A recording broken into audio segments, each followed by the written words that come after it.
So I want to bring in Florida Senator Rick Scott now. Senator, thanks so much for taking time out to talk to us. I imagine you're quite busy at this time.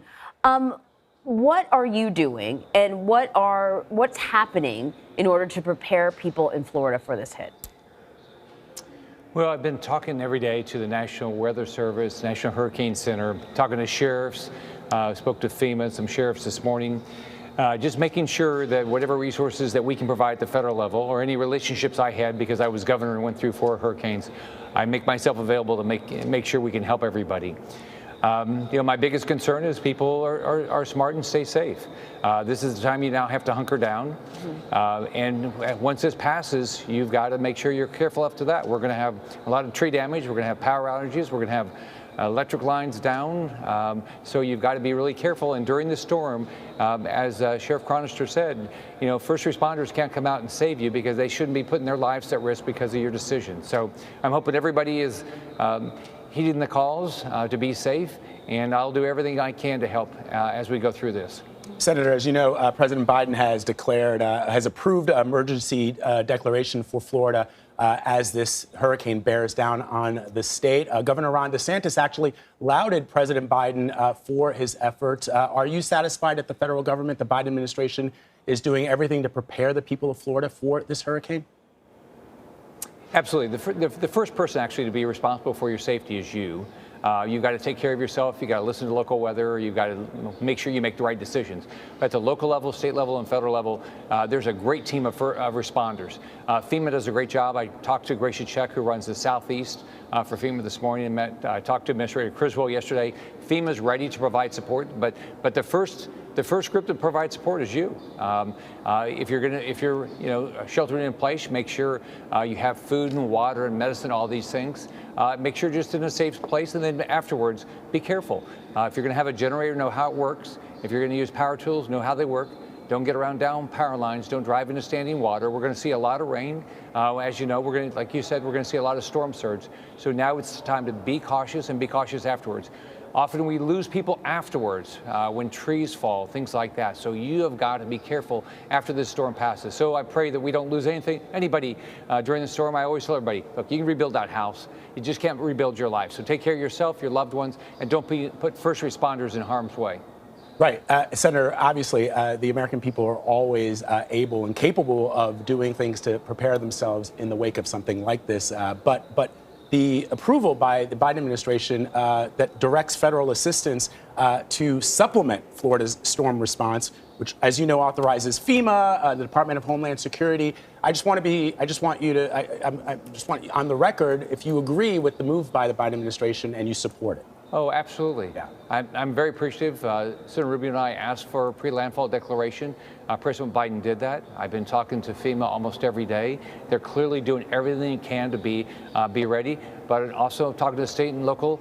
They're doing their part, but it always starts with you. And so I'm hoping everybody stays safe before and after this storm. It's going to be devastating. We got a lot of low-lying areas on the West Coast where we're going to see this storm surge. And just remember, water is what kills you. You just got to be very careful with this unbelievable storm surge and the amount of rain we're going to have and the amount of flooding we're going to see. So I hope everybody's safe. But I want to thank the federal government for doing their part, state and local for doing their part. And I know everybody's going to work hard to keep everybody safe and alive.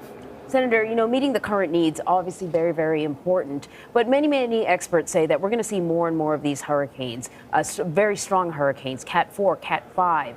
Does more need to be done to address the future needs, not just the current ones? Absolutely. I think we all have to acknowledge that the climate is changing, and we've got to be responsive to what we can do to do that. I did that as governor. I'm going to continue to focus on how we can be more responsive.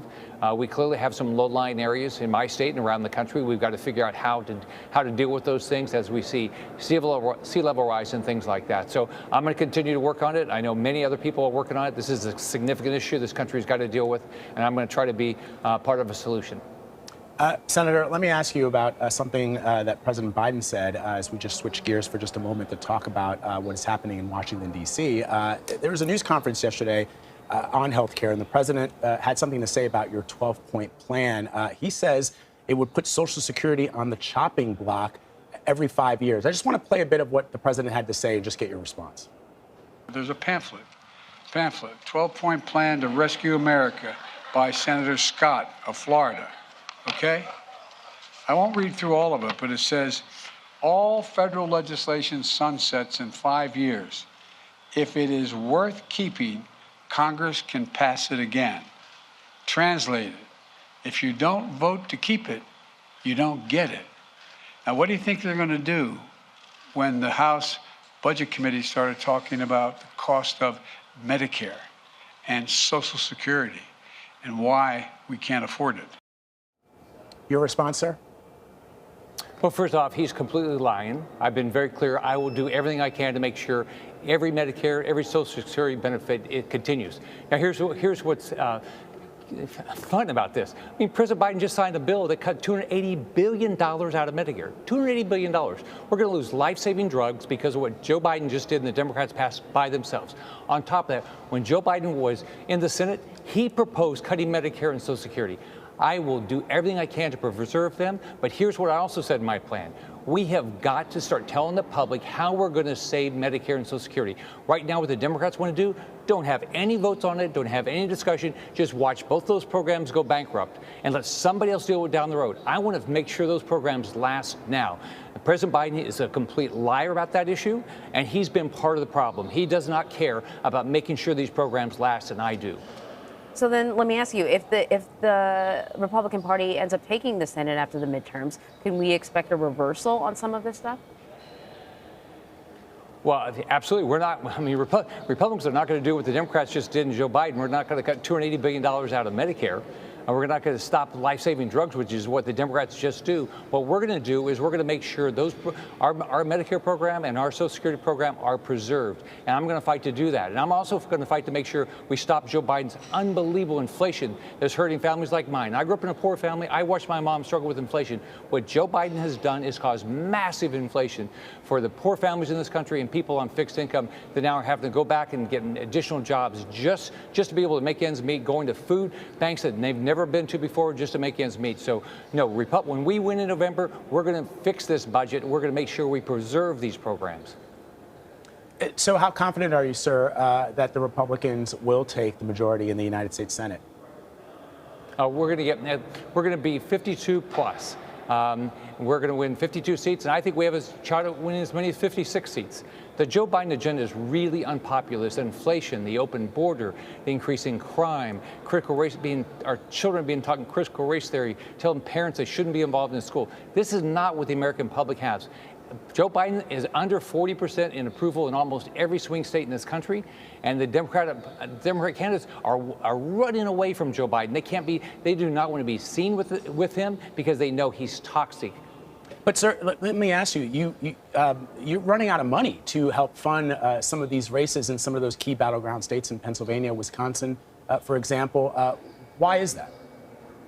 Oh, we're not. What we did is exactly what we should have done. We spent our money early. We're still raising money, but we spent the money early, and we defined our opponents. We made sure everybody understood. They all vote 100% of the time with Joe Biden and Chuck Schumer. And guess what? All these Democratic opponents now, they're saying, oh, no, I'm more like Reagan. They don't want to be close to Joe Biden. So we've done the right thing. That's why we have a potential right now of picking up 6 Democrat seats. We're clearly going to win in Georgia. We're clearly going to win in Nevada. But we have chances to win in Arizona, and New Hampshire, and Colorado. And who would believe that we have a chance to win in the state of Washington? It's because the Biden agenda and what Schumer has done is very unpopular in this country.